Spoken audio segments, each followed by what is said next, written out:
Jahon savdo tashkiloti. Bu tashkilot davlatlar o'rtasidagi xalqaro savdo qoidalarini belgilaydi va nazorat qiladi.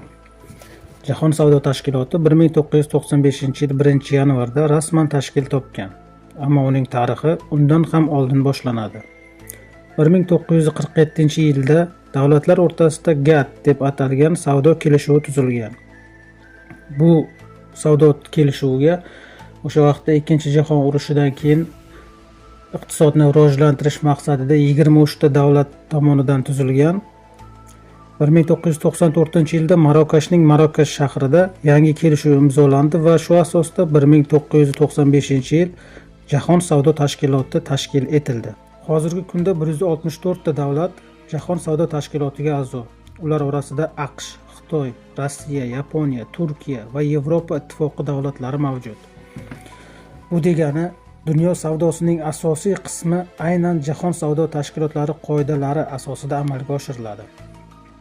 Jahon savdo tashkilotining asosiy maqsadi erkin, adolatli va shaffof xalqaro savdoni ta'minlash. Jahon savdo tashkilotiga kirish qanday amalga oshiriladi? Hozirgi vaqtda mamlakatimiz ham ushbu tashkilotga a'zo bo'lish yo'lida juda ulkan qadamlar qo'ydi. Keling siz bilan birga qanday ishlar amalga oshirilishini ko'rib chiqamiz. Jahon savdo tashkilotiga kirish juda ham murakkab jarayon. Har bir davlat alohida muzokaralar olib boradi. Bu jarayon ba'zida 10-15 yil, undan ham ko'proq vaqt davom etishi mumkin. Kirish uchun davlat bir nechta muhim talablarni bajarishi kerak. Birinchidan, savdo tizimi to'liq shaffof bo'lishi kerak. Ya'ni barcha qonunlar, boj stavkalari va qoidalar ochiq e'lon qilinishi kerak. Ikkinchidan, bojxona tariflari belgilab qo'yiladi. Davlat maksimal boj miqdorini rasman tasdiqlaydi va keyinchalik uni bir tomonlama oshira olmaydi. Uchinchidan, davlat subsidiyalarni tartibga solishi talab qilinadi. Ayniqsa, eksport subsidiyalari va davlat korxonalariga berilgan yashirin yordam cheklanadi. To'rtinchidan, monopoliyalar kamaytiriladi va raqobat muhiti yaratiladi. Beshinchidan, intellektual mulk himoyasi kuchaytiriladi. Patentlar, mualliflik huquqi, tovar belgilarini himoya qilish majburiy hisoblanadi. Pirat mahsulotlarga qarshi kurash olib boriladi.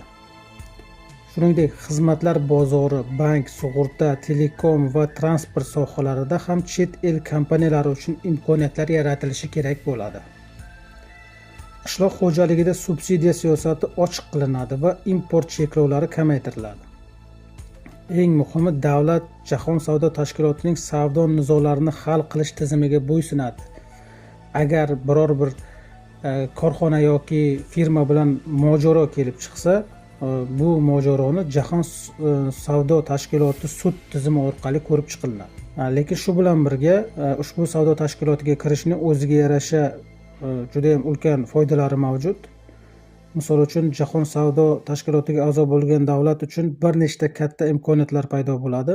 Birinchidan, eksport osonlashadi. Mahsulotlar boshqa a'zo davlatlarga pastroq boj bilan kiradi.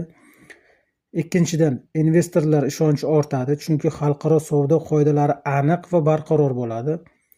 Uchinchidan, agar boshqa davlat adolatsiz boj qo'ysa, Jahon savdo tashkiloti orqali shikoyat qilish mumkin bo'ladi. To'rtinchidan, iqtisodiy raqobat kuchayadi.